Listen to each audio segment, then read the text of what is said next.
This government meeting is brought to you by Eastworks and our local cable subscribers. Okay. All right, why don't we call to the meeting to order, the February 28th meeting of the Manhan Rail Trail Committee. We're meeting remotely due to the COVID-19 restrictions, which are still in effect.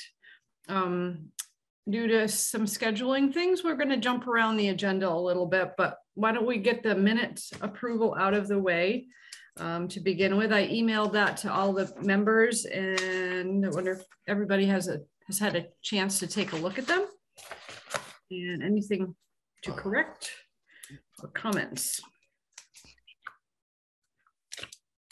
Oh, Liz, you're sideways. I know, I'm trying to find my minutes. Okay.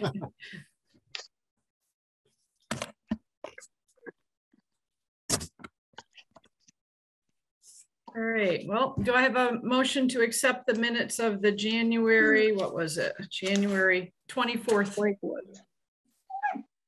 meeting? I move we accept the minutes. Okay, second? Second.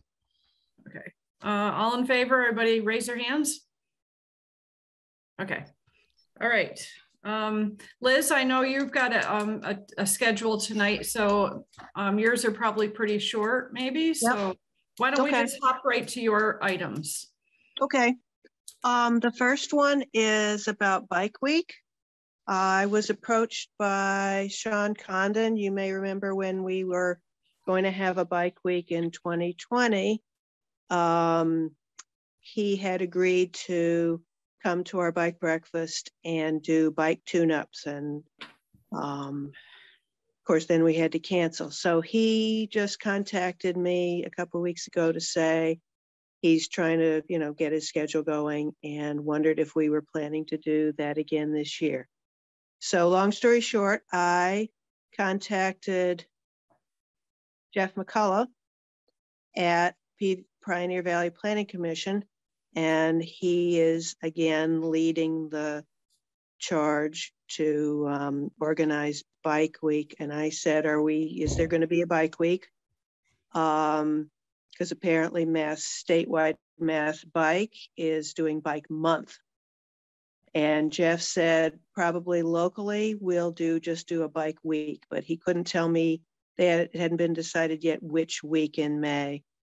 But I'm on his email list for all the Bike Week organizers, as always. So I will know as soon as anybody, either when it's decided which week we're doing or when we're going to have a meeting about it.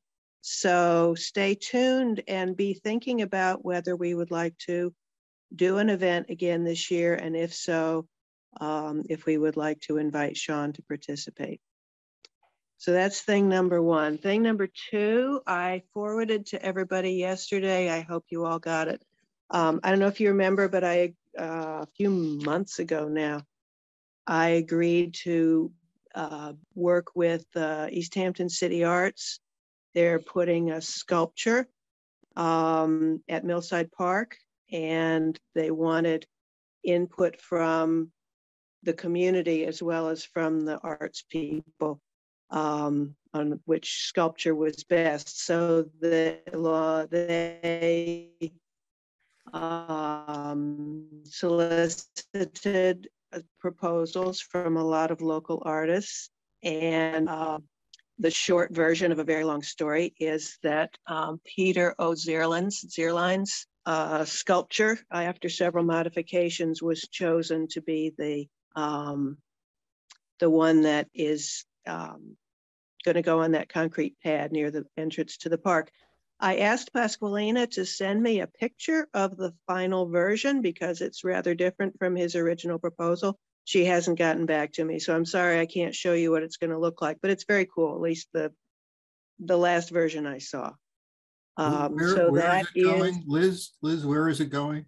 It's going at Millside Park. Millside Park, okay. There's a bench or two being installed there. Oh, this is the pocket park. There's a concrete pad in place. What was that? This is the pocket park? What? Yes, it's right at the entrance, right? Okay. Right, Liz, yeah. Yep. So there were several proposals, and some of them were really cool and some of them were kind of, yeah, but his is really exciting. It just needed some tweaking to make it suit the space a little better and be safe for people. And then I guess he ran into some issues getting it actually fabricated, but apparently it's being fabricated as we speak. And hopefully, let's see, she says they're planning for a community celebration at the site on Friday, April 1st. Wow. What's the material it's made out of? What, I mean, it's metal. It's just unpainted, kind of matte finish, I guess, metal, like steel. I really wish she had sent me a picture of the final version. I didn't want to send a picture of, what we were looking at 6 months ago. So put that on your calendar, Friday, April 1st, and you'll get to see it in person. Okay, great. How tall is it, Liz? Is it like person sized, or is it big? It's pretty big. It's pretty big. It had to fit in the constraints of that concrete pad that's already there, but it's if it turns out the way the last picture I saw was, they kind of dropped me off the discussion list for the last little while, so I haven't gotten to see all the in-between steps. But it's big, and it's very, yeah. Let me just ask again, what's happening on Friday, April 1st? A community celebration at the site where the sculpture will have been installed. At what time? 5 o'clock. So I guess they'll have an unveiling probably at that point, and we can all see it. Neat. Well, thanks for representing us, Liz. Oh, you're welcome. Liz, when was the showing again? Friday, April 1st, 5 o'clock.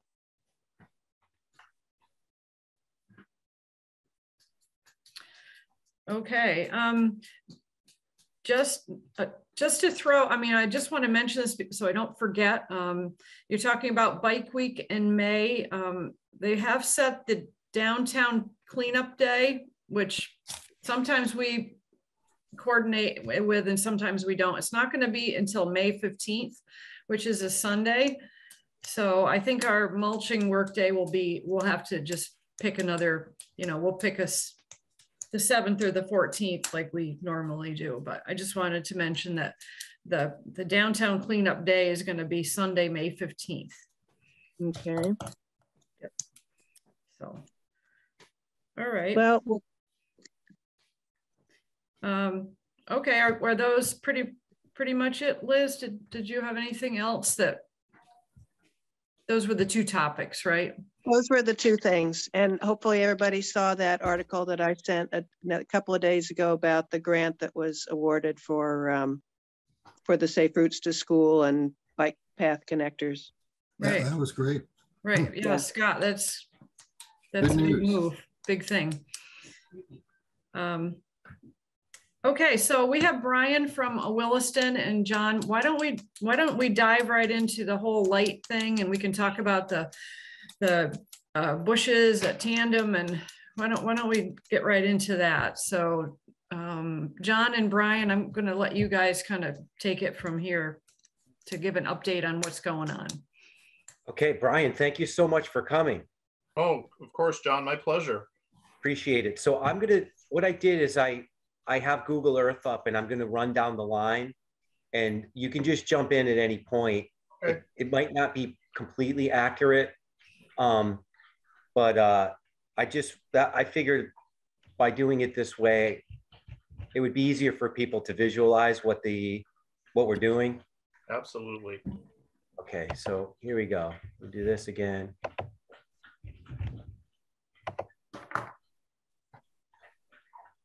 Okay, so you guys see where it says Manhan Rail Trail? Yes. Yep. Okay. So I'm going to start at the skating rink and work my way down to Tandem. So I didn't have a way to mark one marking. What I did is I put these white lines right here. They represent where the wiring is going. Actually, they came up with a whole idea to do this without having to run a conduit along the trail by hitting power points along the trail that were right nearby.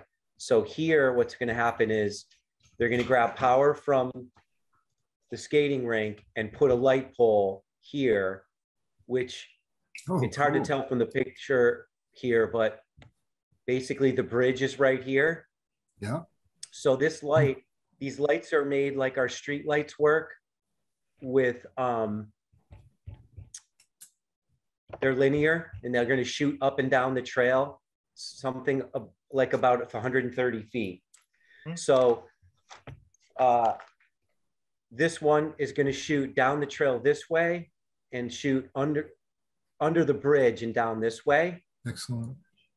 Okay. And then here, they're grabbing power off this little white house that's here, which is owned by the Williston. And there's going to be a pole here that's going to shoot down here and down here. And then John, excuse me for 1 second, but we're actually going to grab power from the corner of the parking lot at the athletic center, not from that house. That's right. That's right. So okay. we would like to just be able to trench up alongside, you know, the bike path to get to that point. We just figure it's a better, it's right. a better choice of power for us. Got it. Okay. And then did they start on the Phillips manufacturing project?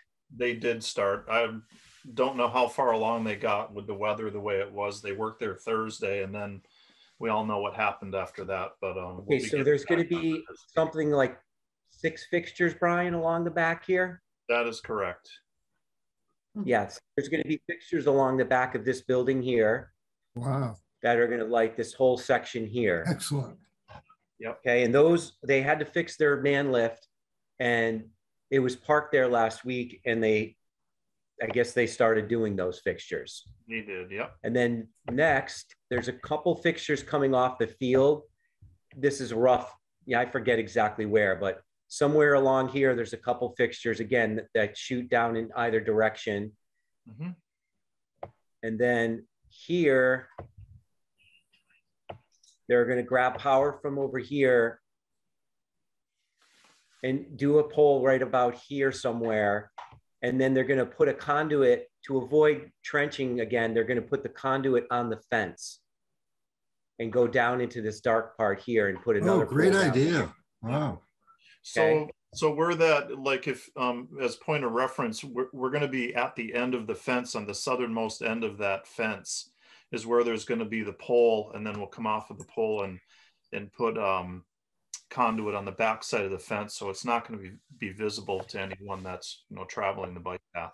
Oh, that's great. Actually, Peter, you should be glad about this. Finally, a good use for some of that fence. You hated it. Well, yeah, my only concern would be if when, you know, I've repaired a lot of that fence because tree tops have toppled and snapped the rails completely down. So I hope you're prepared for that, Brian. That could be a future issue at some point, but.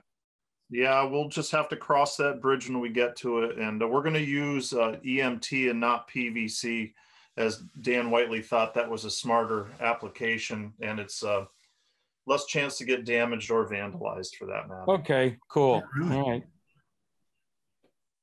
Yeah. Okay. And then as you come down through the bridge here and you get towards the parking lot, there are 3 fixtures on the side of this parking lot right here. One here, one here, and one here. They added heads to the back of the fixtures on the trail side. Oh, those excellent. are done. And they're going to come off the 3rd fixture in right here. And this, again, could be further than I'm depicting here, but somewhere in here is going to be another fixture that they can shoot this way and this way. Excellent. And then, like, as I said, there's the 3 fixtures here. Okay, and that brings us down to tandem, which is this building here. Mhm. Okay, so I went and walked in this area here. It's dark. It's not pitch black. It's sort of dark. There is a street light here. And when I was there, they didn't add the fixture head to this fixture that's right here.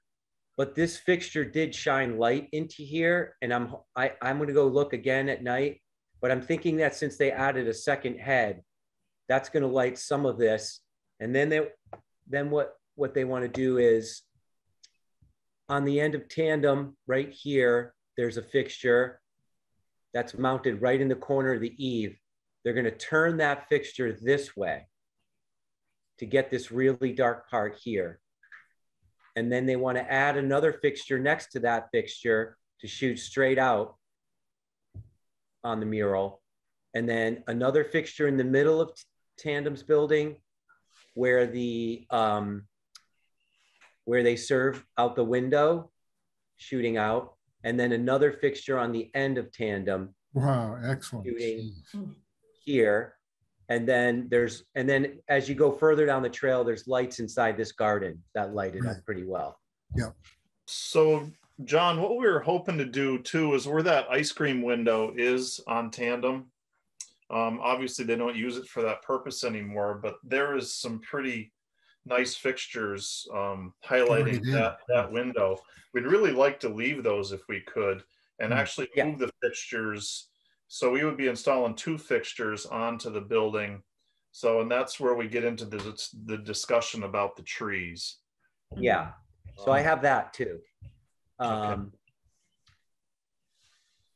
Let me just,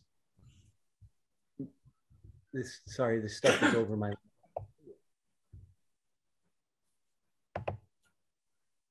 Okay. Let me just move my windows around. Okay, we can talk about that. I just got to move to the other pictures. So there you are. We had this discussion over email, and then we went to do the walkthrough, and with this tree was totally trimmed, and we don't know who did it. I did it. John must have, yeah. I knew you did it. Wow, John. Yeah, So- they should have never been planted there, but we can live it with it if we keep it trimmed like that. They grow about 6 feet a year. That's the problem. Right. So our thought is that, so there's a few parts to this discussion. We're not sure who really owns the trees, whether that's the right of way of the railroad right away, or if it's Tandem's property. But the trees are already too big to be next to a building. This one's on the other end, same thing. And then these bushes have already basically exceeded their life as far as being, next to a building. They're huge. And so they're going to start pushing into the windows. We're going to have probably root problems. So we might want to trim these or cut them down. Well, the other light would evergreens, go like right here. yeah, the evergreens can't be trimmed that well. You just kill them off that way, or they'll look like a Charlie Brown Christmas tree. Right. But the smoke bush here on the other end can be trimmed. I didn't get to it yet, but yeah. Okay. So that will take care of the problem of the fixture that goes on this end, though, if we trim this one down. Right. And the little one will shoot between them. So that, for now, that might do the trick. I Okay, so can that's trim a few those more evergreens photos. somewhat. I could trim them somewhat, but I'm not sure how much. Okay. Those might not inhibit the light too much if we had as many fixtures as we're talking about. Right. Right. And then the next thing is the fixture I was talking about that was going to get turned is right here and would face towards us. But it won't go down the path very far unless we can trim these back. Those are not those are Williston bushes. Right. They've been here, they've been there all along. And as far as I know, they do not belong. They're not our bushes. So Okay, so Brian, then that's a conversation you can have with them? Oh, absolutely. Yeah. Okay, great. So it would Because just be, we want to get these back a couple feet to get the trajectory of the light. It's really just at the corner here You might have that to, would allow the light to shoot down the trail a lot further. Yep. you Okay? might have to remove that first one there. Yeah. Maybe. I'm sure that we can work something out as far as that goes. Super. Okay. All right. So Next. going back to those smoke bushes, I mean, I mean, John, you can trim them down right now, but we know that they're going to grow up like crazy, like Yeah, immediately. well, I said they grow 6 feet a year, so So I'm just afraid that, you know, it's going to be okay when they're first trimmed, but then once they start to grow, they're going to get in the way of those lights. yeah, if we know of anybody who can use them, we could have them dug out, maybe. Other than just cutting them down and pulling out the roots. Yeah. I guess I'm not really in love with those trees, but that's just me. And I guess, you know, from my standpoint, I would be concerned about trying to dig them out because I can see just to the right of this picture that, you know, we do have some power on that wall. I don't know where those conduits go, but these trees Yeah. are pretty well established. So It's a tight fit there. Yeah, it's not going to be easy. Yeah. Okay. All right. But So one more thing, you could cut it way back, John. You know, I mean, cut it back more severely than you did, and it would still. Well, yeah, you'd have all foliage and no flowers or no. Yeah. So, you know, be a little more ruthless maybe, and hold I the don't know how problem off much for an extra year. I don't know how much more he really could cut than what he cut. That's pretty drastic. Yeah, Oh, yeah? you know, I've got some side branches that are going to be flowering, but if you do any lower, you might as well cut it to the ground and you know. I would also say that what we were thinking is, as I was talking with John, is dimensionally, unfortunately, a wall pack really wants to go where that evergreen tree is. You know, just to the right, if we can see there's I think it's a gas exhaust right there, maybe for a gas furnace inside or something right above those AC units. Ideally, we were thinking of right in there. So if we leave the tree and you try to cut it back, we're not gonna get much extension of our lighting the way we're hoping to achieve there. I know you can see the light up in the left corner right now. That's gonna be turned, you know, close to 90 degrees to pick up the bike path towards Payson. So that goes away from providing any benefit right at the corner. Yeah, it really needs a new planting there with miniature plants. yeah, Yeah. something smaller. Yeah, I agree. Yeah, I mean, what would probably be best, John, because of those things that are there? Would it be best just to cut it down to the ground? I mean, you can't. Like, Well, how would you handle it? Well, if you can't, once you cut it to the ground, you can get in there with a backhoe, a small backhoe, and yank those right out, I think. I don't know, with all that stuff that's around them, the air conditioning, I don't know what those things are. Are there things underground there?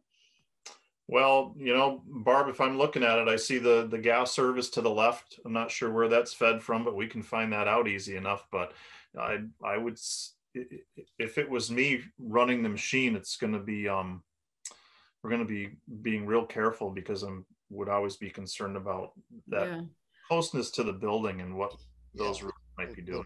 But right. Again, I guess I'd worry about having a backhoe come in and do that. I don't know. I mean, can't you just cut the trees flat to the ground? I mean, I know eventually over time stumps, you know, decompose and blah, blah, blah, but you know, you can deal with that later. Well, if you cut, you know, if you don't get them out of there, you won't be able to plant anything new in there. Correct. Right. I mean, you can put Roundup on a cut stubs, and once you cut the whole thing down, and it'll kill it, but you still got that stub there, you know, the roots in there for a long time. But if you were thinking of putting something smaller in, could you cut them to the base and then plant outside towards the bike path a little more?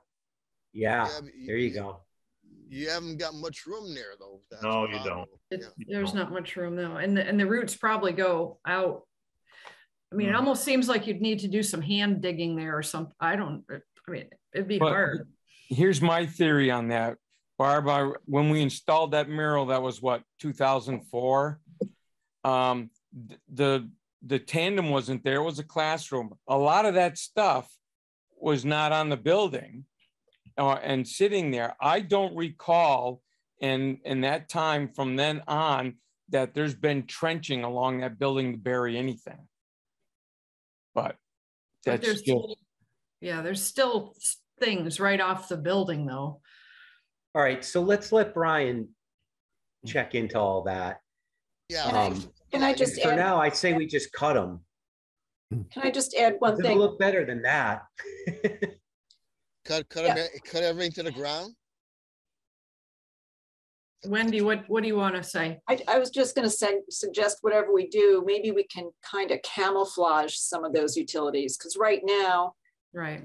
I don't know, maybe the bush when it's flowering, it does camouflage, but right now that looks pretty ugly, aside from the bush being trimmed. But if we can camouflage all those wires and pipes and make it look a little bit nicer, I'd almost rather have something lower that's just going to take care of that side, you know. My other comment is, and I could be wrong, but it's my recollection when we purchased the property that the line was right up very close To the to building. the building. Yep. yeah, I Now, that's recall going that. back 20 some, you know, I can't swear to it, but it does stick in my mind that the city owns that all the way up, like within inches of the building or something. But I obviously you'd have to check that out. But that's immaterial because we're working together. It doesn't matter. But I would like to see more something there that camouflages all those air conditioner or condensers or whatever they are, if we can. Yeah, definitely. I agree with that, Wendy. Yeah, when that tree is all bushed out, you can barely notice those boxes. And they're pretty right front and center right now. Sure are. Yeah. Do you have any suggestions, Brian? What? Well, I wish that I could foresee them up on that roof with some brackets or something, so they're not even visible from the ground. You know, they're still going to be obvious, but at least from the ground standpoint, they're not there anymore. Right. What are they? I know that the two on the right it has to be for air conditioning. It also might be in part refrigeration for some of Chris's refrigerators or something too, because there's nothing anywhere else on the building. So I'm assuming that that's what these are. But I don't know for sure. Yeah, that's what the one on the left looks like. Yeah. So we could look at that option as well. Could we get, I mean, it seems to me like a row of those small evergreens that are like skinny and tall would Well, do they the get trick. pretty- And those, Do you mean arborvitaes? They get big. They get very fast. tall. Yeah. They grow okay, then fast. something smaller that goes in a row, but that can be trimmed and still look nice when it's trimmed to stay the same size. Yeah, like a hedge, just a regular Hedge, common A hedgerow. evergreen hedge. Like yeah. a dwarf Alberta spruce or something like that, maybe that are so slow growing. Do you Yeah. think do you think we could even dig in there? I think it's pretty rugged in there. Those are awfully hardy plants if you can get a hole in there. Yeah.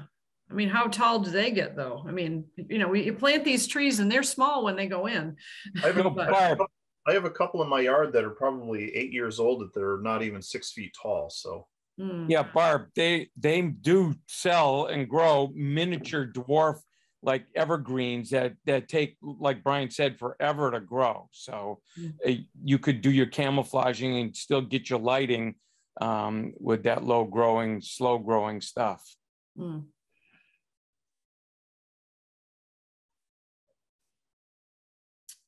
Okay. So what do we want? All right. What do we want to do here? So I can offer that if everyone's willing to lose these, that I could talk to my grounds department about getting rid of them, which is going to speed up the process for us to get the lighting up. And now, are you just talking about the 2 smoke bushes, not the big evergreens? Well, I'm still inclined to lose the evergreen too, just because it's how many feet above the eave line already. But can leave that up to you guys. I can just say that we're not going to be able to put up effective lighting along the edge of that building with that tree there. I think the branches hit the building.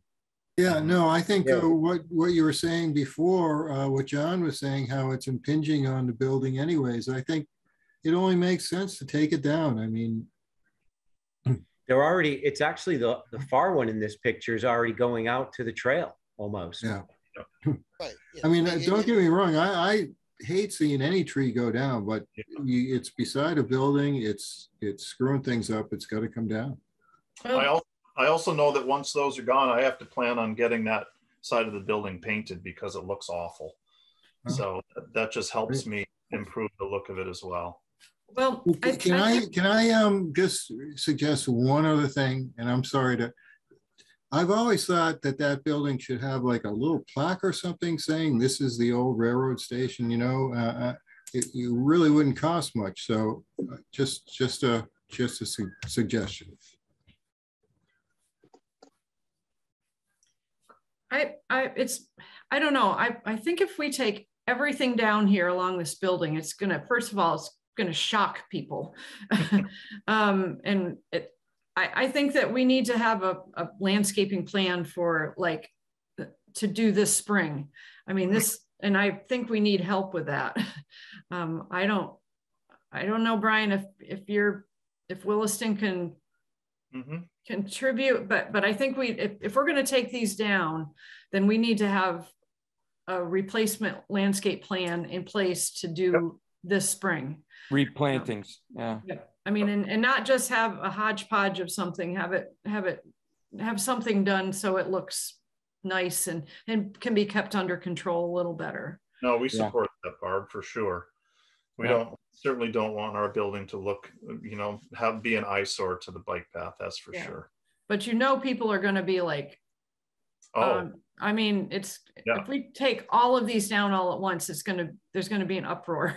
Yeah, no, I know. But that's plan. You got to pull the Band-Aid off all at once, and then you just get the pain once. You know. I wonder if we should have a little, maybe. I mean, could we have like a little landscape plan drawn up for like what would be the plan for, you know, maybe for like the next meeting or something? We could have a little plan drawn up with how this would look afterwards. I can talk to my grounds manager about doing something for us. Yeah, just you know, I mean, I think we can pay for it, but I mean, if we can have the expertise of Williston helping with, or John, or John working with Will, I don't know. I think we need to have a plan. Work with him. Whatever you put in, I mean, if it's going to be a straight hedge, it's not going to look that attractive. And you can hardly hear you, John. Yeah, John, your audio's. Yeah, if you put a straight hedge in, evergreen hedge, it's not going to look that attractive. I don't want to see a hedge. I want to see some plantings of, an assortment. Like dwarfish, something kind of mirror the other side. Maybe we could put some spirea. I mean, those don't get very big. Barb, it sounds like you should be on this subcommittee because. No, I don't want to do that. But then write down what you want, because you clearly have clear ideas about it. So. Well, I just want something that's not going to get out of control. But has. Well, what about more things like this stuff here? Well, those grasses are a pain in the neck too. Yeah, and you have to cut them back to the ground in each spring. Yeah, Rich and I cleaned those up last year, and it was awful. So. Yeah, there's quite a few choices. I just have to think about it a little bit. So. Yeah. And I think I want to inquire about moving those units that are sitting on the ground there too. Okay.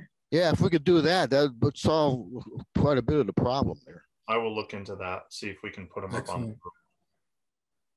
Yeah, if we could, maybe we should, corner. I don't know. yeah, maybe we should decide when we're going to meet next month, and maybe before that time we can maybe get a few ideas and sketches, and I mean, that's not going to hold up the lighting project too much, is it? Or well, the only thing that I would say is it's a great time of year to lose those because there's no leaves, that sort of thing. So I think we all agree that regardless of what goes back in, those need to come out. Yeah, before the new leaves start coming in the spring. Yeah. The only Right. thing I'm saying is if we can get that stuff gone, then I can get the lighting up. And I think we all know what's going on with the graffiti issues with the bike path right now.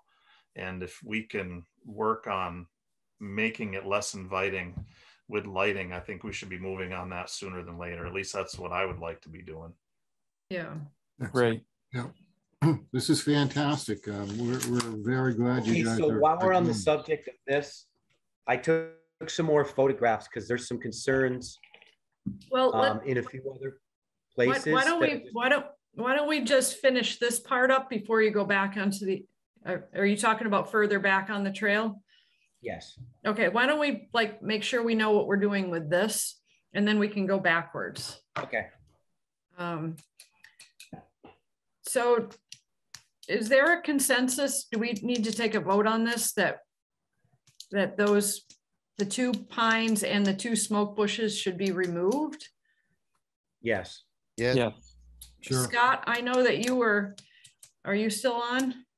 Yeah, I'm here. I've just been listening. I mean, I just feel like something should be there. So I guess I support what you're saying, Barb, as far as if we could have a plan in place before something comes down. I do think there's going to be people upset. I do think having those there creates, because it's like you're going through kind of a tunnel with like buildings on either side. I do like, and I'd like to see something there that's not tiny like a hedge, but it's not I'm not gonna, I mean, I can defer to other people, but I do think having it, telling people what would be happening, I think would help. Right. Yeah. That's true. One point I do want to say is that the trash gets really right by that trash can under that smoke bush. There's always trash, and underneath the trees, there's a lot of stuff that collects under there. There's also some really nasty little, sorry, I think they're nasty. Like, what do you call those little low? Cotoneaster. Those spiky little things that are right underneath the pine tree. I mean, that whole area, kind of stuff gets caught in there, collected. So truthfully, maybe if we could clean that out and kind of open it up a little bit and put some smaller, better behaved plants, it would maybe be a little easier to maintain and make it look neater. So I agree. that's another thought. Yeah. All right. Maybe we should take a vote on this, just so everybody's voices are heard. So I guess I make a motion that we allow Williston to remove the 2 smoke bushes and the 2 Chemi sips. And the 2 pine trees. Is that right? Is that what we're talking about? Yes. With plans for re-landscaping after they're removed, something like that. And relocating some equipment, hopefully. Right. And if we can, I mean, can we put in there like to allow the lighting? To allow for addition of trail lighting. Because I think that would give so it's like we're not just cutting something down for no reason. Right. Yeah, it's security. I'll second the motion, Mark. Okay. There's discussion on it. David, you haven't said anything. Do you have any thoughts? I was just wondering, especially with the evergreens, I know they're big, whether any of it could be transplanted to a more suitable site so you're not completely destroying them, but you're repurposing them. Right. Yeah, John had mentioned that. Yeah, they can be moved, but it's a big job. You have to have a tree company that's got the equipment for that, and it'd be a little bit expensive. But yeah, I like to see them moved. But we're not going to do that on speculation. If someone wants the bush and is willing to that's an expensive thing to do, right? I mean that. Yeah, it is. Or we'd have to then just put the bush somewhere and store it, or I mean. No, you can't store it. Right. So how are we going to handle this realistically, logistically? Are there any? Is there a demand for bushes that big? I don't know. What about down at the far end of the trail down by the Oxbow where they had to cut trees out? Can we put these in where they cut out those other trees? That's all been re-landscaped, Liz. Oh, okay. Yep. I mean, they've put in small trees. You've got to go down and check that out, actually. Yeah. Okay. Brian, would Williston have any use for any kind of trees like that any place? I think quite honestly, Barb, it would just be cost prohibitive to go in and try to spear them out. I'm plenty experience with operating an excavator and that sort of thing, but they're just run the risk of too much damage to it, I think, and trying to get it out other than with and John, you could probably chime in on this. I mean, we're going to have to spade those, aren't you? Yeah. You're going to take them out? Yeah. So I guess the simple answer probably, Barb, is no. Okay. But thank you.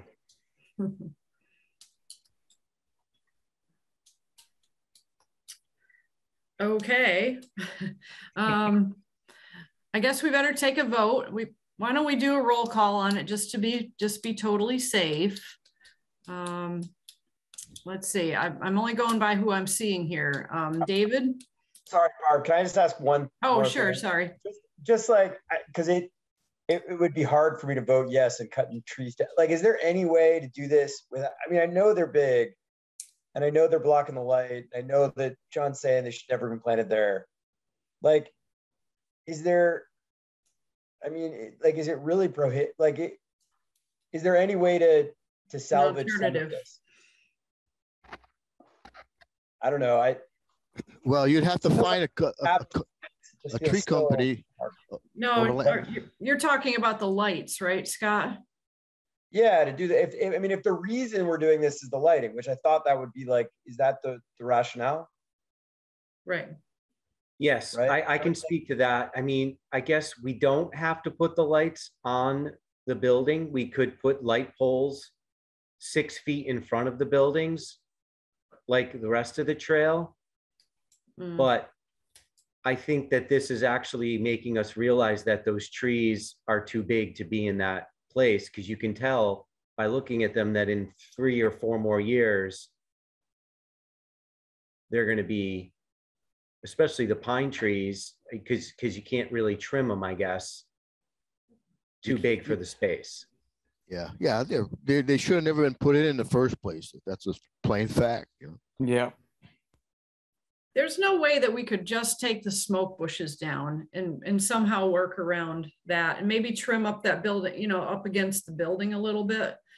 There's just no way to do that. I think that's possible because where the lights are going, they're shined through the tree, between the trees. One's going to be on this end we're looking at here, and the other one's going to be between, the other light would be between the 2 pine trees. So between all 3 lights, the trail and the mural will be lit.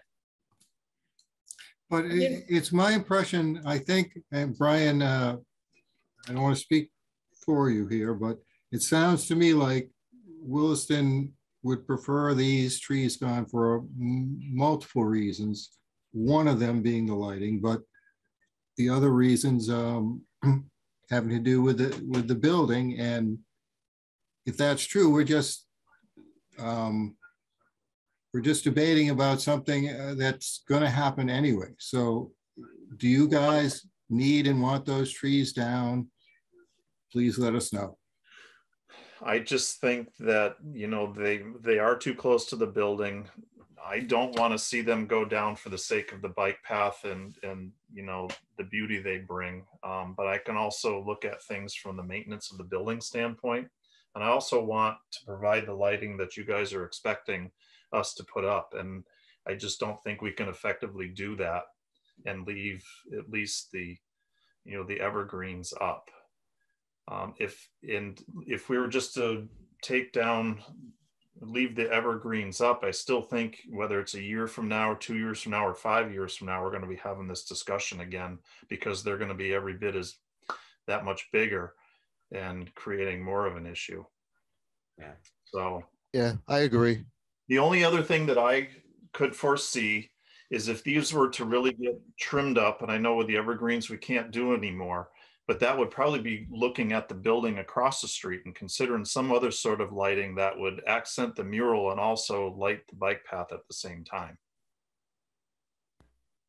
And I don't know how successful anybody would be in pursuing that. But no need to complicate the discussion. We had you a second ago. Let's leave it there. Okay. Just thought I'd throw that out there. Yeah, we've never really had too much success with much on that building, except I didn't suspect you were going to, but I figured I'd bring it up anyway. I mean, maybe things have changed. I don't know, but yeah, we're lucky we have the mural on there. Right. Yeah. Well, I mean, it's short-term pain and long-term gain. If we get rid of the trees, it may look kind of sketchy for a while, but 2 years from now, it'll be much improved. We'll have better landscaping. Yeah. It'll be more suitable to the site, and we'll have better lighting. So, well, I guess that's how I would, the question I would have once these are removed, is there any way for the Bike Path Committee to advertise that, hey, there's something new and improved coming this spring type of thing, as just when people see it, they're going to freak out, but there's some signage there to say, you know, we're going to be making this looking a whole lot better. So don't panic. That's a good idea. Signs right on the state would be great. Yep. Right. Stay tuned. Stay tuned. Watch this space. Yeah, Right. but we do have to have a plan to do that. We can't just say it. And I'd really almost like to have it professionally, you know, yep. You know, just to have it really done with the right size plants, the right, you know. Do you have someone that you've worked with before? No, not really. A landscape architect? Yeah, John, do you have any suggestions? Well, Bill Cannon could be involved. Right. Yes, and what about the company who help us design all the links? Isn't that what they do? Aren't they a landscape architect firm? Conway. Yeah. I don't, they're kind of a school though, aren't they? I mean, I want somebody, I want a hands-on company that really does this work. So we have a lady that does a lot of our design work on campus for our gardens. Her name is Debbie Wendelowski. Oh yeah, I know her. Is she still in Hadley? Well, yes, she is. She's basically retired, but she likes these small, you know, simple projects once in a while. So maybe she would be perfect. Yes, I've actually had, you know, she's presented at the garden symposiums and all that kind of stuff. But would that be someone you'd want to reach out to yourself, Barb, or what? Well, if she's somebody that you work with and you can help with us, I think that would be wonderful. I think she'd be great. We could pull her out of retirement for one more time again. She's young. Yeah. She's young. She shouldn't be retired yet. Okay. I will work on that. Could be a good plan. I actually think maybe we hold off on voting to take anything down until we have the plan to put something in place. So then we can say, we vote to eliminate this and put in this in order to do this. I think doing saying we're going to do this part of it without having the other part feels incomplete to me. Yeah, I kind of go with, I mean, that's why I was thinking maybe we could, you know, wait for a month because it's only February. If we waited till the end of March, if she could maybe come out and look at it and, you know, sketch up some stuff. It doesn't have to be anything, you know, totally fancy, but maybe just a few ideas. And then maybe at the next meeting, yeah, it'd be nice to have something planned. Yep. Before they're all chopped down. Well, let me see what I can do about arranging that. Okay. Okay. That'd be Perfectly happy to do that. okay. Why don't if there's there that could be salvaged too, like, okay, you know what I mean, like whatever it might be, and this might be a way to do it, to incorporate it into what she thinks. I don't know. If she wanted, if you were able to reach out to her, Brian, and maybe we could set up a meeting with like, I could go, and you and her and John and whoever else wants to come. Maybe we could just meet out there and just talk about it a little bit too. He works with my grounds manager all the time too, so I would probably include him because he has a wealth of knowledge and great input too. So okay. Thanks. Why don't we schedule our next meeting, then you know, when we know what we're kind of working on. So okay, so I have one little other addition. Should we go ahead and let's pick our next meeting and then we can go. Is that all right? And then John? I've got to go. Right. Well, this is concerning this. I'm thinking that because this other tree is trimmed like this already, should we just go ahead and let John trim the other one? Well, if you're going to take it out, that won't make sense. That's a lot of work. Yeah. Oh, yeah. Okay. Right. Okay. So it's not necessary if it's coming out anyway. Okay. Okay. How about March 28th? Does that sound good? Works for me. Sure. Good.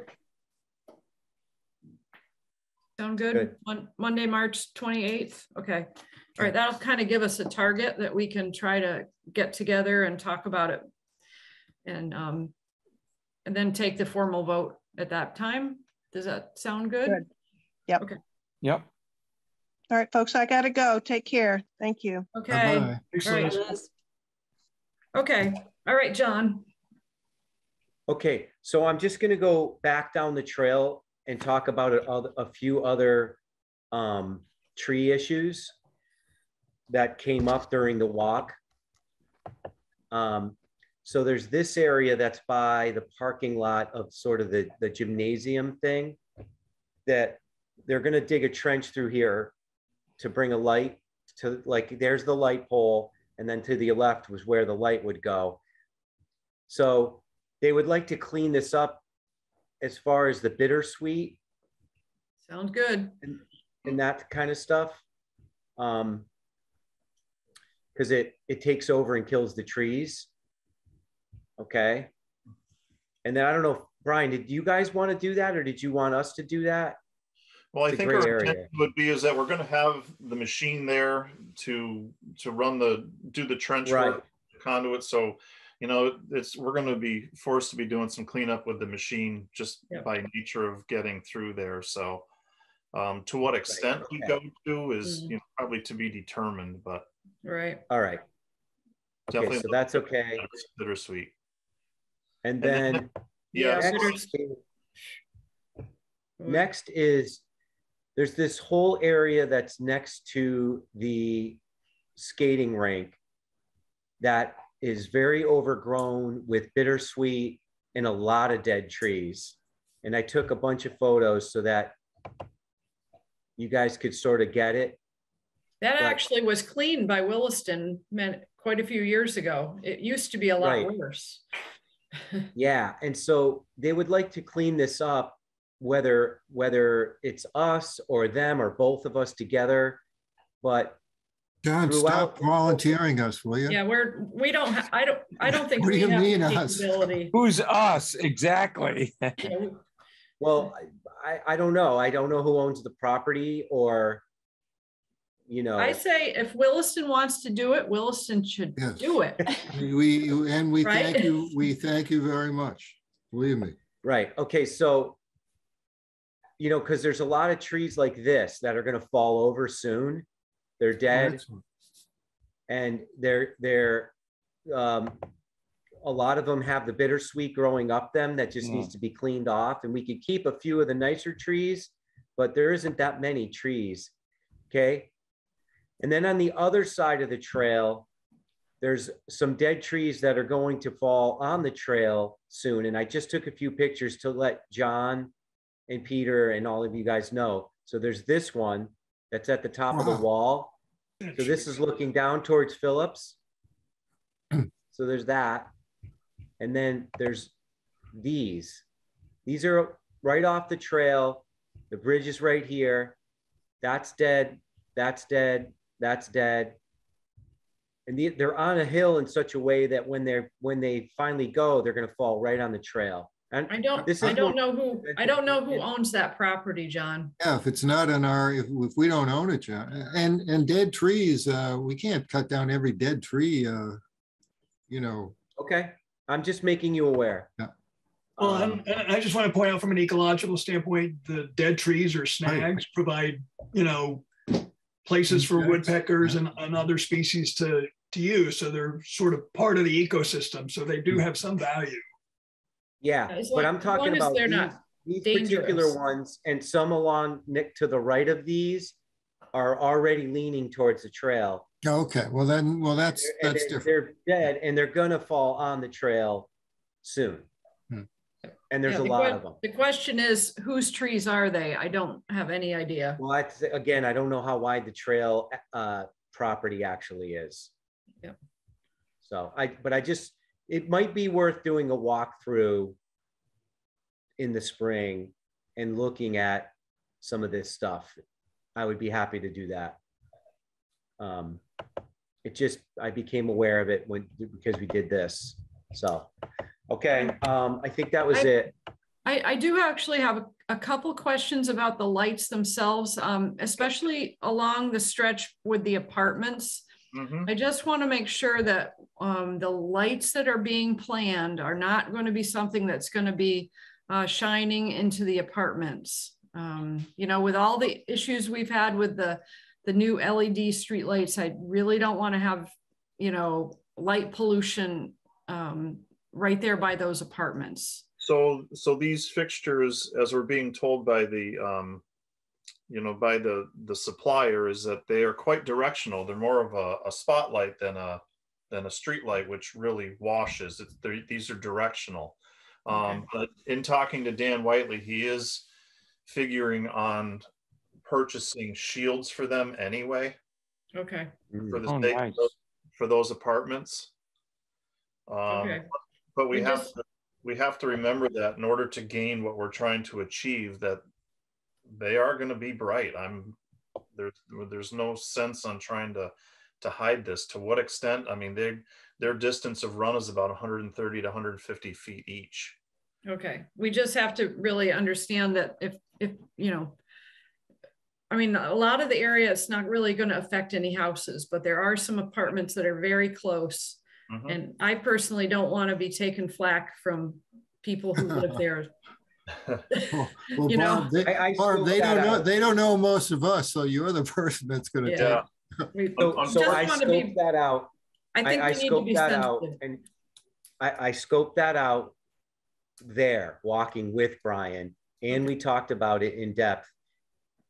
And they're really aware of it. The ones, there's not that many near the apartment, because Phillips Manufacturing is lighting a lot of that section near the apartment. So the light's actually going the other way. But then where there's fixtures near there, the lights, first of all, are set up to be linear and shoot sideways, but he's going to have shields so that the side facing towards the apartment could get a shield so that there wouldn't be direct lighting that you could look up at. Okay. I think it's only going to be 2 poles that are going to be of concern there in that whole project. That's right. Okay. And do the lights remain lit all night? Are they sensitive to the ambient light, so they'll turn on and off automatically? They're going to turn off automatically. They're going to have photo cells on them. Actually, most of them we're tying into our existing lighting system, and which run off of photo cells. So they're going to do whatever the rest of them are doing. Okay. That's hopefully stay lit all night. Just anticipating questions from the public. I'm not a biologist or anything, but do these lights affect the wildlife? Because, you know, a lot of this area is kind of natural. And are we going to interrupt animals, you know, nighttime, nocturnal rhythm or whatever. Well, it'd probably be similar to what from Union Street down to the mills. Mm-hmm. Okay. I mean, right? It might just have people feel a little safer about walking the bike path at night. Oh, I'm sure it will. I'm sure it will. I know I watched a coyote run across the pond today at 6:30 this morning. Really? Wow, Yeah. cool.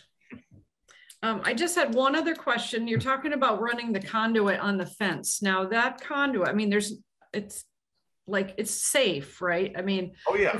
It's not, doesn't have like high voltage or, I mean, no, I just want to make sure that like, That's a good question.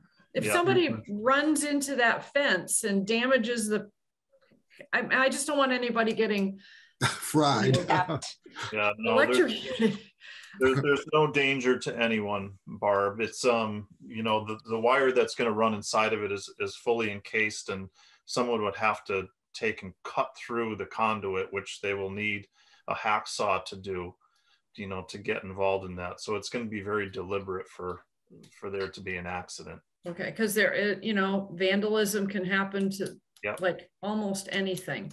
It can, so. And you know, the light poles themselves and the light fixtures themselves are certainly not exempt from that either. Right. So we can only do the best we can to, you know, put up a product that is safe and secure. And are they going to be like as tall as the ones that are they going to be like the same kind of height as the ones that are heading down? Like how tall are they going to be? They're only 10 feet tall. Oh, okay. So, and the reason being is because if we start to talk about going a lot higher, we're going to have to talk about trimming a lot more trees. Right. We've had that issue in the other area. I think we're going to be looking at that anyway as time goes on, that you start getting things hanging down too far, even at 10 feet. If you start measuring a lot of branches that are hanging there, there's going to have to be some consideration of trimming just to support the lighting. Yeah. So if they're only 10 feet tall, and if you get some kids down there and they're throwing stuff, I mean, is there going to be some kind of like something to protect the light, or is it just a cage? Sometimes they have like a frame around it. Or no, I don't even believe that that's an option with this type of fixture, to tell you the truth. Okay, because I mean, I but wouldn't be surprised. This is the point of having the lighting, right? Though, is that to like start to get people not to want to do things on the trail because it's too bright. Yeah, that's the goal. Yeah. Well, look at that kid who did all the graffiti all over the place, right next to the public safety complex, and right.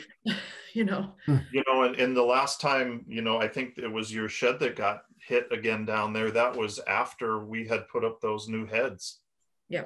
Yeah. They did find that guy. They did. The police, because it wasn't just here, it was in Williamsburg and Northampton, and they actually did some sleuthing, and they figured out who it was. Went to his house, found stuff. Yeah. We gonna give him a paint roller? Yeah, he should clean it all up. Exactly. You should. Yeah. Yep.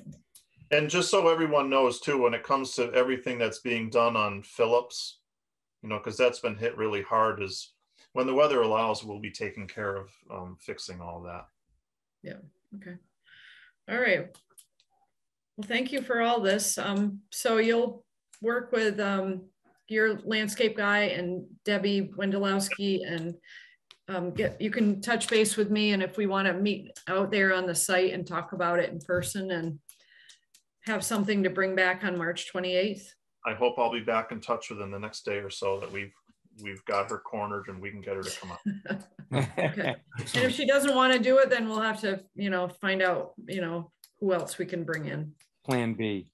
Yep, absolutely. Okay. Perfect. Okay. Hey. All right. Thank you. Brian, thank you so much for your time on this. Again, appreciate it. Thank you, everyone. We're going to make it happen. Thank you. Nice job. Okay. Thanks, Brian. Have a good night. Thank you. Okay. And also, just quickly, also thanks to John Lazito for following up and making this happen as well. Way to go, John. And I don't even know if you guys saw those emails, but they're spending upwards of like $30,000 on all of this, probably more like 40 or 50. Wow. Because those quotes, I don't even know if those quotes had all of the Phillips manufacturing fixtures and the fixtures they added at the end. So well, that is a lot of money to us, but for them, you know, that's probably 1 year's tuition for one kid. Well, so, you know, but it's along their campus, and their kids use that a lot. So They do. you know, it's to their benefit as much as the regular citizens. it's great though. They really picked up the ball and ran with it. Yep. In a big way. Yeah. Okay, so Wendy, why don't we talk about this bench installation policy? We're just kind of throwing the idea out here right now. So why don't you take this one? So we've received another request for someone who wants to potentially install a bench in memory of a family loved one who recently passed away. So I said to Barb, you know, we've received a few of these requests in the past. We haven't done anything, or it hasn't actually resulted in any benches being installed, but perhaps we should have some kind of policy. We should have an answer ready to give to these folks when they request this. And so instead of trying to react, maybe we can, you know, be proactive and have a plan in place. So I guess both Barb and I did a little research, and Barb, you can start with yours if you want on what you found. Go ahead. Sure. Well, truthfully, I just, end of the day, I went on and did a Google search, and I sent you guys kind of what I found in like 10 minutes. So there's a lot out there. A lot of places will have a policy, they'll have a price, they have a form. It's my thought that I don't even know if our park department has something in place already. I don't know that. So I've asked them. I'm thinking they probably don't, but because we are a park, and it probably would be a good thing for them too. I think that we shouldn't think of this only the bike path. We should maybe work with the park department and pulling together some kind of a, you know, of a policy. We can tailor our part to the bike path, but I think it should be something that's maybe bigger than just our group, but the whole, maybe the park department. But I read it. I liked it. Yeah, I mean, I think one thing we would need to do is kind of have in our head some places that we might consider putting a bench, and then we would need to find out how much, you know, like, do we want to have a standard type of bench? Would we buy it? Would they buy it? You know, would they just give us, you know, a certain amount that would include the bench and the installation? I mean, I think all those things need to be talked about. They even have maintenance fees included with that. Yeah. You know? Yeah. I mean, I don't personally, I don't want to see anything that's wood, because you got to go out there and stain it. And I think it should be some kind of material that is composite. Yeah, composite that you don't have to really do anything with. I mean, I don't know, Pascomic Trust probably has, you know, some guidelines. We don't have a standard procedure yet, but we're working on it. Right. We do have quite a few different kinds of benches all over the place, that's for sure. But we're having a tendency to go with the composite, everything, even our signage. Barb, you know, Williston's got that bench they put in just across from the trail shed down towards the ponds a little closer. That one's composite. That seems to be holding up. That would be a good one to look at and find out if, you know, how it held up to any graffiti or carvings that people like to do in them. I think there's a plaque on that one as well. So that would be a good example of a quality bench. Yep. Yep. So, yeah. So how do you think, I mean, I sent an email to the park director just at the very, very end of the day, because who knows, they might already have something in place that maybe we can just add our trail onto it. But I mean, otherwise, how do we want to proceed with this? Do we want to work with them on it, or do we want to draw up something and see if they want to hop on board with ours, or what do you think? I think we should look at what they have first. Yeah, Then- if they have anything. Yeah, if they have it, then we can work with them. Well, where are there benches downtown that aren't on the trail? Well, I mean, they have some at Millside Park, and they may have some in the park. I don't know. Yeah. And there's all sorts of little parks around town these days. So I will say that I frequently see people using the benches at the end of Coleman Road. And I frequently see people sitting on the bench by South Street.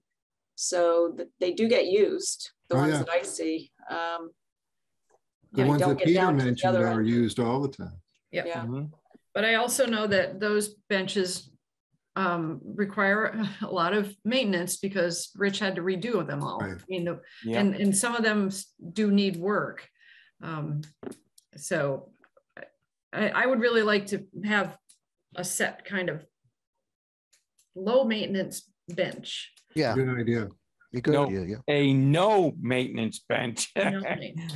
But then, I think too, you there's know- the whole installation, like who's going to do it, who's going to pour the concrete pad. I mean, that's always been a kind of a big deal too. Like how would it get installed? So Right. we got to figure that out too. But costs can always go back to the person who wants to donate it. Reading all that paperwork you sent me about benches, the cities and towns were including every dime cost goes in from that person who wants to donate the bench. Yeah. Right. A few of the places I looked at, they charge, well, they don't charge. The expected donation is $2,500. And that includes the installation and everything. Yeah. That's for a 6-foot bench. So Yeah. Yeah. Right. You know, So then you know, maybe it only costs 2,200 or something, but then you're always covered, you know, and you get, Right. yeah, that makes sense. right. But so I think we should, to Barb's point, we should sit down and maybe have a subcommittee and look at the whole length of the trail, what areas could use a bench, and have a few areas already identified. And then if someone does approach us, we can say, well, these are the sites that are available and this is the price, and, you know, go from there. Yeah, and I liked that ones that a couple of them, they almost all had forms that they had to, you know, there was paperwork involved with it. There wasn't just an email. a check in an email. Yeah. Right. I think it's great. I think this is a great idea to formalize this. And I think it's needed. Because there can't be too many benches. I think there's so many great areas that have scenic vistas that you could look out at. And not everybody's riding bikes on the trail. Some people are walking and they would like to sit. Yeah. Yeah, we have to see now there's always been an issue with benches, you know, causing trash, hangouts. I mean, we still have 2 benches in our shed that we took out because of that. So when we're looking at the areas, you really have to keep that kind of in mind too. So Just a thought, Barb, I'd be more than willing to get those things out of there if you could donate them to somewhere, because we'll never use that. I know. Those are too high maintenance, you know. Yeah, they're taking up too much room in that shit. They are. Yeah, they should go. Maybe the park department can use them someplace.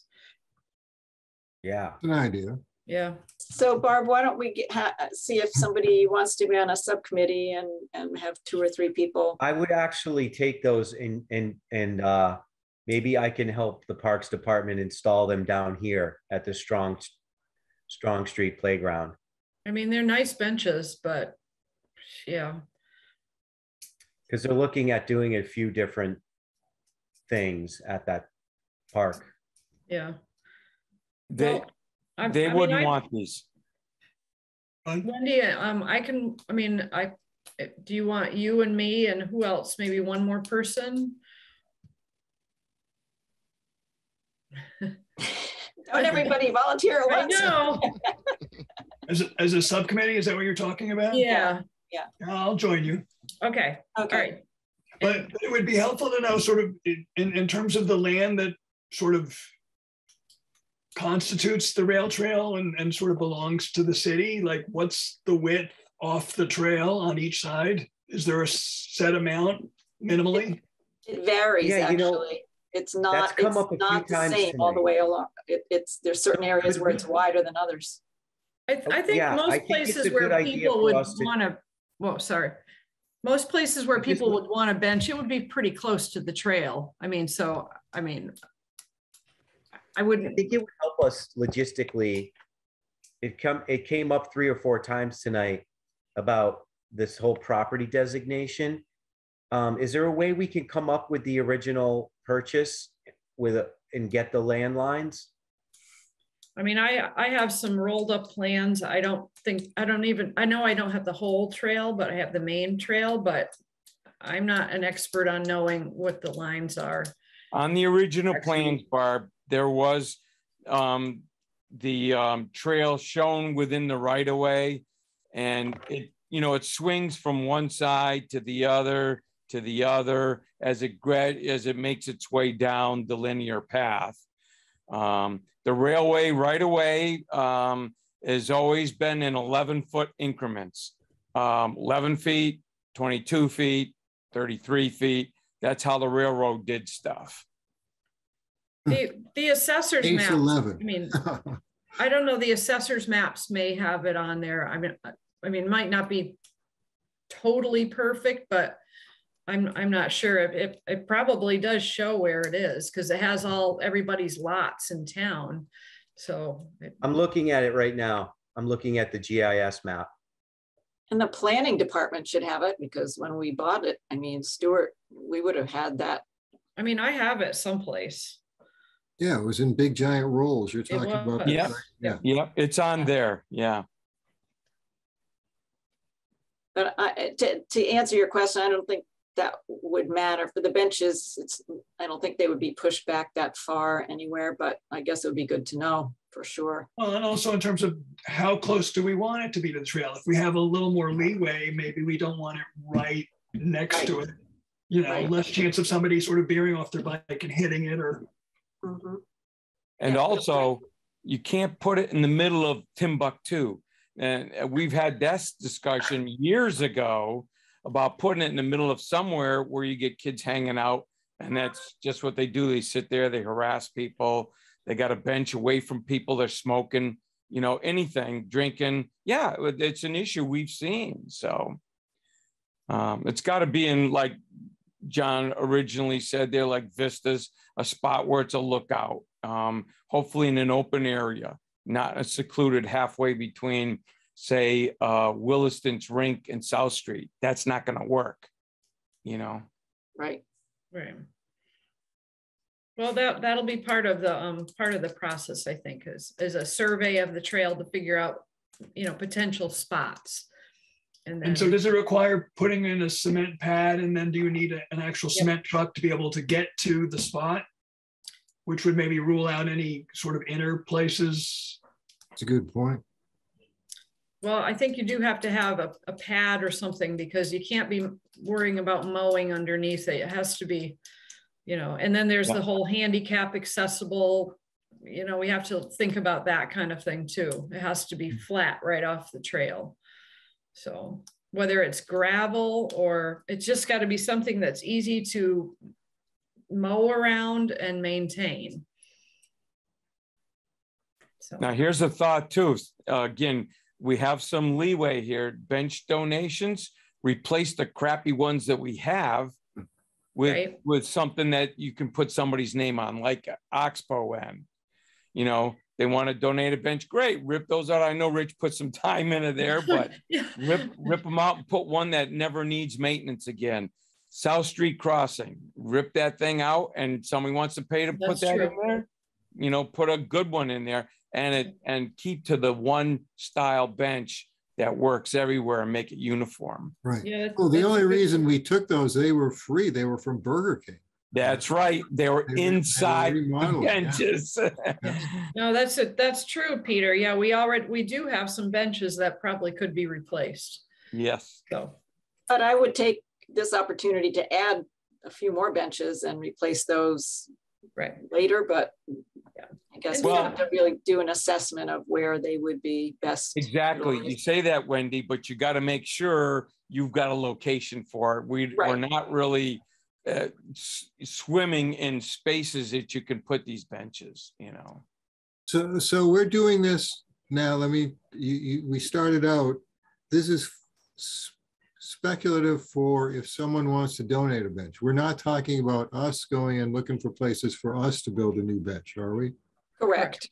Correct. Right. So I know- we get requests maybe once every year or two, right? Yeah. We've had- Actually, I know of somebody who's asked me about this for like a couple of years now. So Really? that, Wow. in addition to the one that just reached out to you, Wendy. So so there's two right there. Yeah. All right, well, we should Okay. start by looking at the trail and finding locations and coming up with a policy or check with the Parks Department. And Yep. come up Yeah, with our own I'll policy. start with that because I've already reached out to John. I'll see if they have anything. And if they don't, Okay, so I just wanted to say that I just looked on the GIS map that shows everyone's property lines, and it is clearly reflected. You can see everything along the whole trail, and it does go down from anywhere from 10 or 12 feet up to sometimes 30, 40, 50 feet. Mhm. So I could help with trying to scope out different areas where we might be able to put them and make sure that they're on our property. And sometimes they could even be a little further off so people can pull over. That's great. That's fine. okay. And this is Yeah, on I the think city that point website.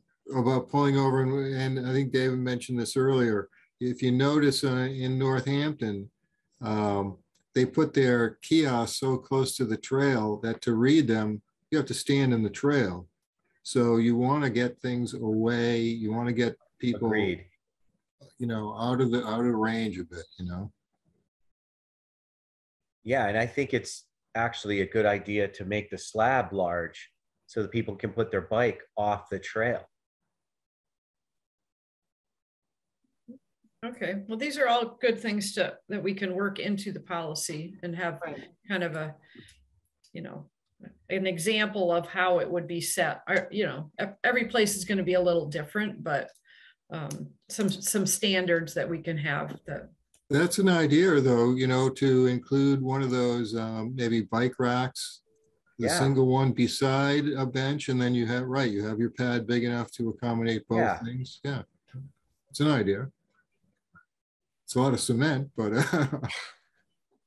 It is, but you know, it's Well, but we can't do it to the point where the cost is prohibitive to anybody who might want to. Right. Yeah, right. I think people can just put their bike on the ground, Yeah. you know, or lean it up against the, you know, just, and if they have a kickstand, you know, so.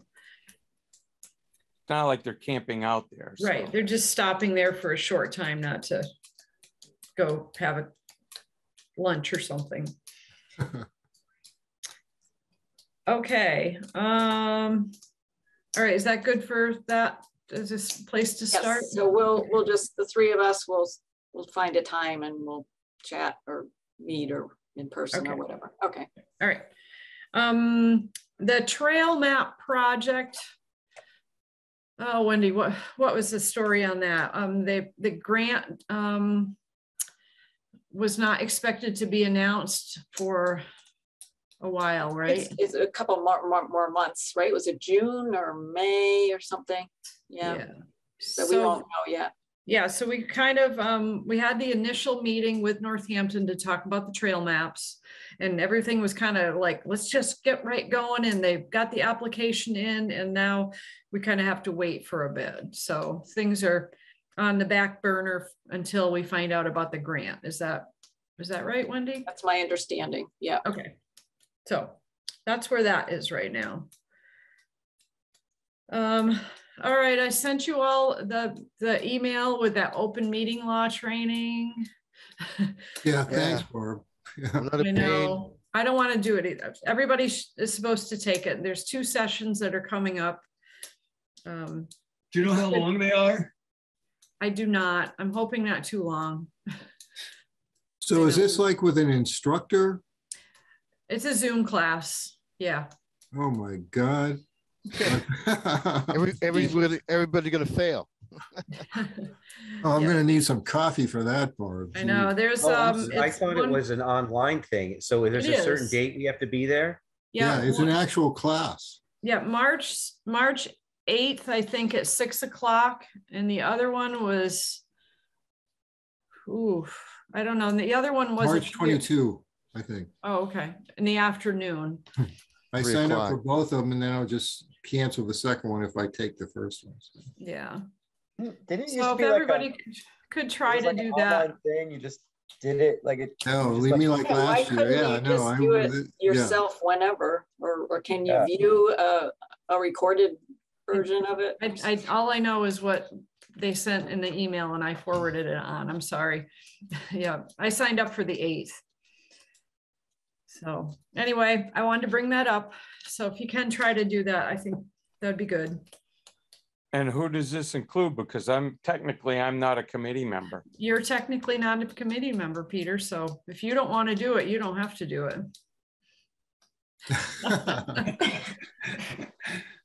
That's why you didn't join the committee. Yeah, there's a lot of reasons. Right. About all I have to report on the trail maintenance was the update on the graffiti artist who was tagging all over the place. And the police department were, I notified the police department and to Williston just for them to keep an eye out. And the guy was tagging more. And then they found out that it wasn't just in Easthampton, it was wider than Easthampton. So the police department, they actually kind of figured out where the guy was, he was taking the bus route, and they did plain clothes, and they were able to. Graffiti guy was taking the bus to do graffiti? Yeah, I don't know anything about who the person was, but apparently they think they found it. They went to his house and found Evidence. stuff. Do you know what they charged him with, or what's? I don't know. I'll have to find out about that. I'm Yeah. not sure. Kudos to the Easthampton PD. Yeah. Good job. Might have been working with other departments too, because this was not just Easthampton. But anyway, in the spring, we're going to have to do a bit of touch up on a bunch of, buildings and walls, and cleaning off the passport thing, and also our kiosk. Now, will Terry start back up again, or was that just a 1-year thing? Is that done? Well, or I think she's got about 40 hours left. I'm hoping that she can be renewed, but I think she's got 40 hours. So as soon as we get nice weather, she'll be back working. I mean, she was the one that sent those pictures, and she's been out, and when she's seeing things, she's letting me know. So she's still out there and about. And so that's great. Yeah. She came by when I was pruning there, and we had a discussion, and she pointed out the wall mural, how it's deteriorating, and especially the lettering on the bottom. Yep. So Peter and I have talked about that, but Yep. I haven't done anything besides just chatting. Barb, you mentioned passport. What's wrong with that? It got tagged. Oh, geez. Yep. So. And what do you use to clean that with? Ooh, without clouding the plexiglass, I have no clue. I don't know. We'll have to be Any pretty kind of careful with cleaner that. you put on there is just going to cloud that up. And how is that burnt onto there anyway? Is it painted on one side or the other? I think it's on the inside. I think the image is encased somehow. It's sandwiched in there? I believe so. Yeah. They also got the doors of the kiosk too. So anyway, we have to look at that, but it needs to be a little warmer to do that. So yes. Yeah. So soap and water won't take it off. It has to be some kind of strong chemical to remove that. To remove the paint, yes. It's spray I mean, paint. we could try it first to see see what it is. But I don't know. We'll have to look at it. I know they have a nice citrusy smelling orange smell on a paint stripper, but I don't know what that would do to the other material. You'd have to test it sort of thing, Yeah. Test a corner. Yeah. Yep. All right. Anybody else have anything? I see Yeah, that I just wanted to. Oh, go ahead, John. Sorry.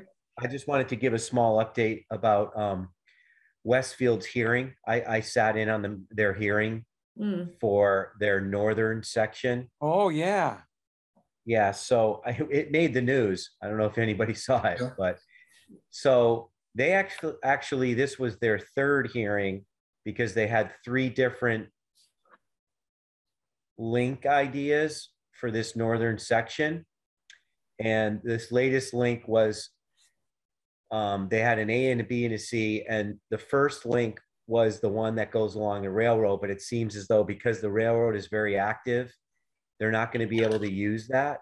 The railroad isn't really being that great about them doing a rail with trail, which has been done 1,000 times. Northampton. So they've got all these other concepts about going up to the high school.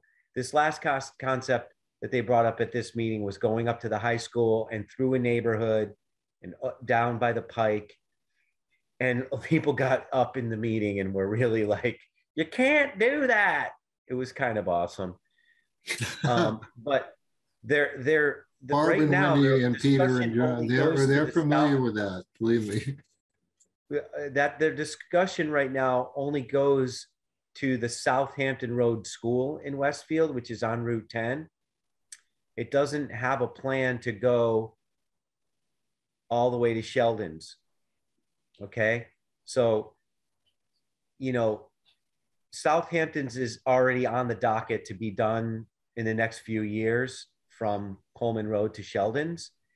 And so, and I actually spoke during the meeting and said, well, is there a plan to bring this all the way up to Sheldon's? Because they're basically the last link between Northampton and New Haven, because Plainfields is already under construction.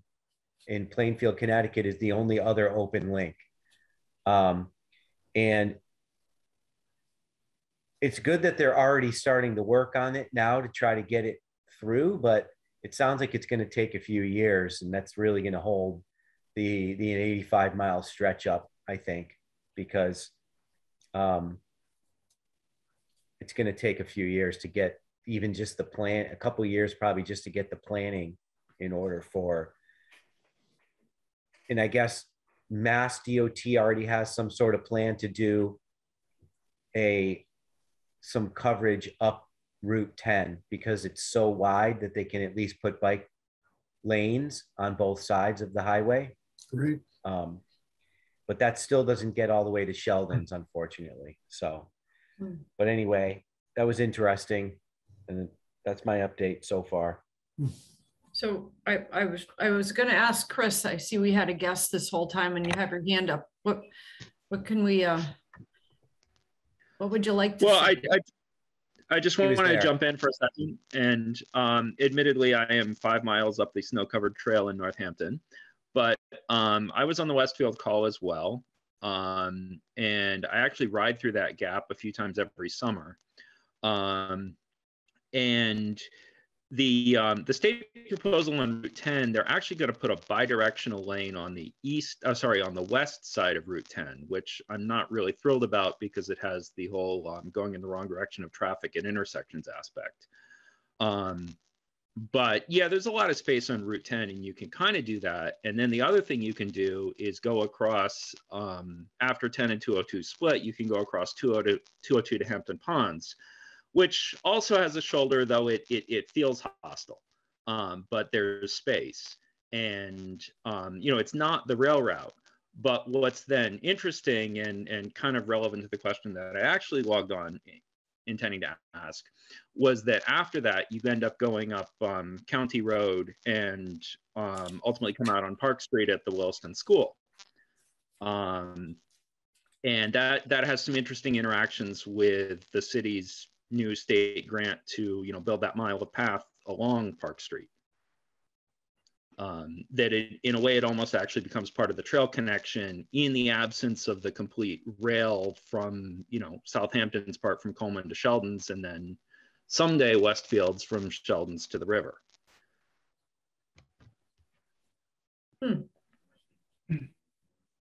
That's good. Thank you. That's good. Good to know. I don't know if it's timely or not, but the actual question I was kind of curious about was whether turning that part of Park Street and implicitly the trail into a route to school does anything for winter snow policy. What was the last part of the question? Oh, whether It cut off at the end. Yeah. Sorry, whether Sorry. whether building that mile on Park Street as a designated safe route to school, which is then supposed to connect to the trail with the little path along Ward Avenue, also as a route to school, does that do anything for winter snow clearance policy on the trail? Well, So I guess that remains. we don't really, we don't really have a policy. It's just we've just got been some lucky people that who- somebody's been plowing, and Williston does part of it, but I think that's going to be considered more of a sidewalk because it's going where the sidewalk is. So it's likely that that will be plowed. Yeah, more the so Park than Avenue the regular section. bike trail. Sorry, the Park Street section, yes. I mean, Westfield City Engineer said something similar on their meeting that, oh, you know, this if it's in the road right of way, it falls under the same abutters clearance obligation as a sidewalk.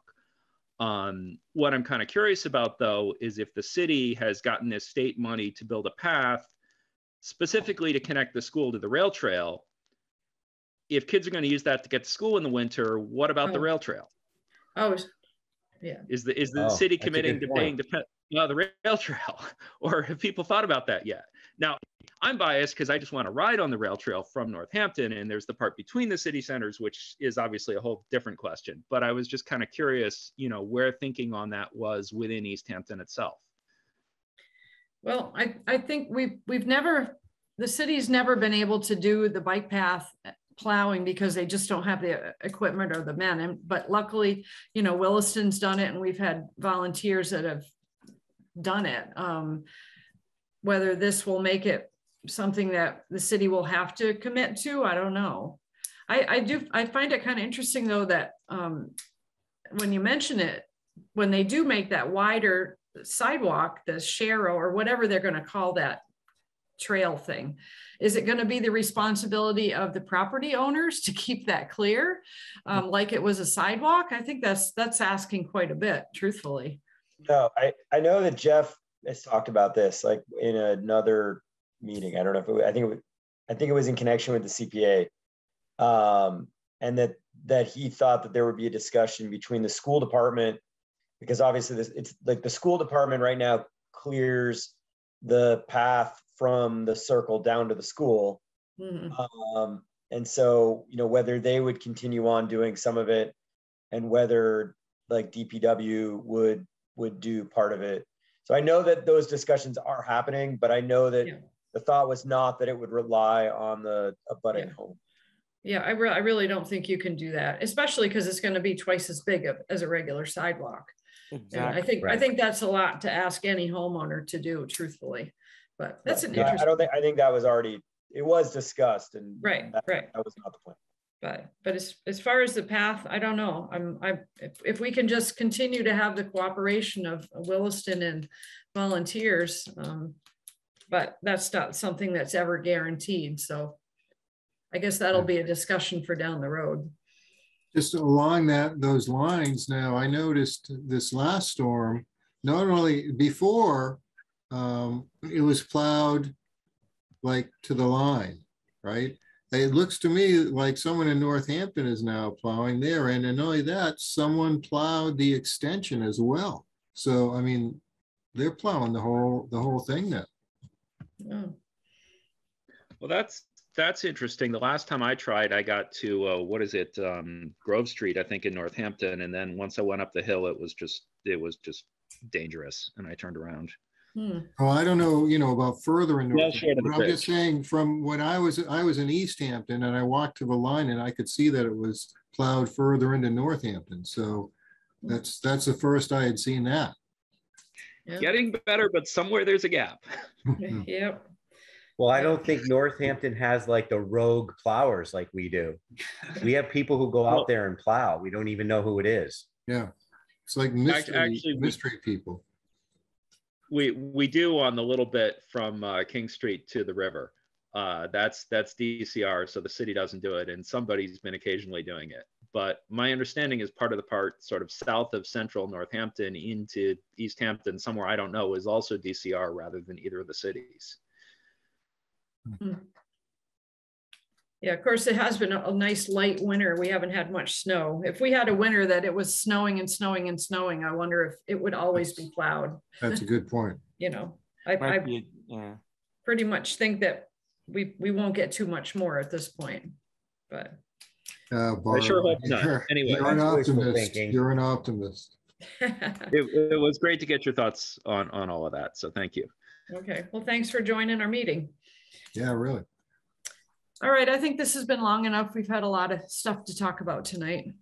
Anybody else have anything they want to bring up? I just think going forward, we probably may need to do some more cutting out of routes, like especially behind that auto repair, auto paint shop close to Union Street. I forget the name of the place. Mechanic Street? Into Mechanic Street? Yeah. You know, back there, it's kind of, it's getting bad. And there's other spots where there's some really long and widening cracks that we're going to probably need to take a look at, but we can talk about that in our next meeting. Yeah, you're right.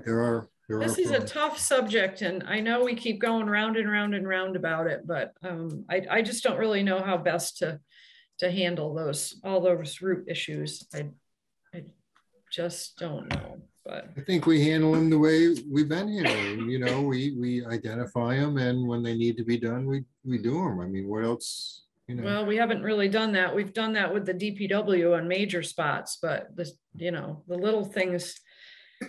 Except calling on George Labrie to help, we don't really have a anyway.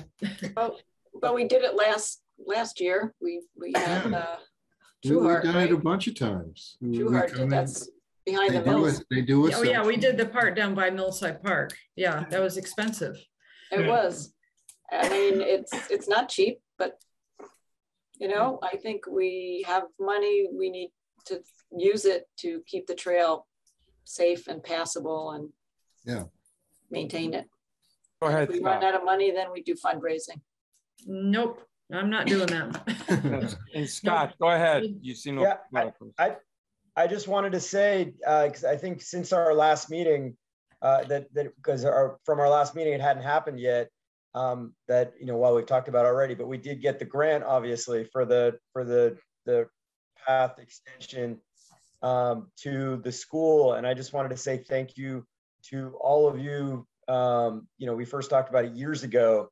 I remember meeting and looking at different options of different things we could do, and I felt really inspired by all the work that you've done and for the trail over many years. So I'm just really excited about where that's at and having that grant go through, and excited to see that happen. But I just wanted to acknowledge that it wouldn't have happened without all of your support with that. Scott, you probably remember better than me, even though I know I sat through this. That money that they got, I know a lot of it's for the design, but it's not. Is it for the construction as well, or is it was both? Yep. Okay. Yep.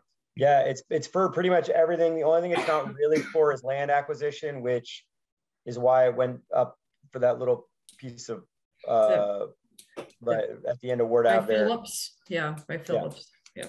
For the CPA, but other than that, it's a big. Yeah, it's a big I mean, I think it's kind of. I'm sure. It sounded like Jeff wasn't really sure it was going to be successful. So no, I mean, good for him. There was a lot of hard work that went into it, and I know Jeff did a ton for it, but it was competitive. I mean, there's other communities that have been.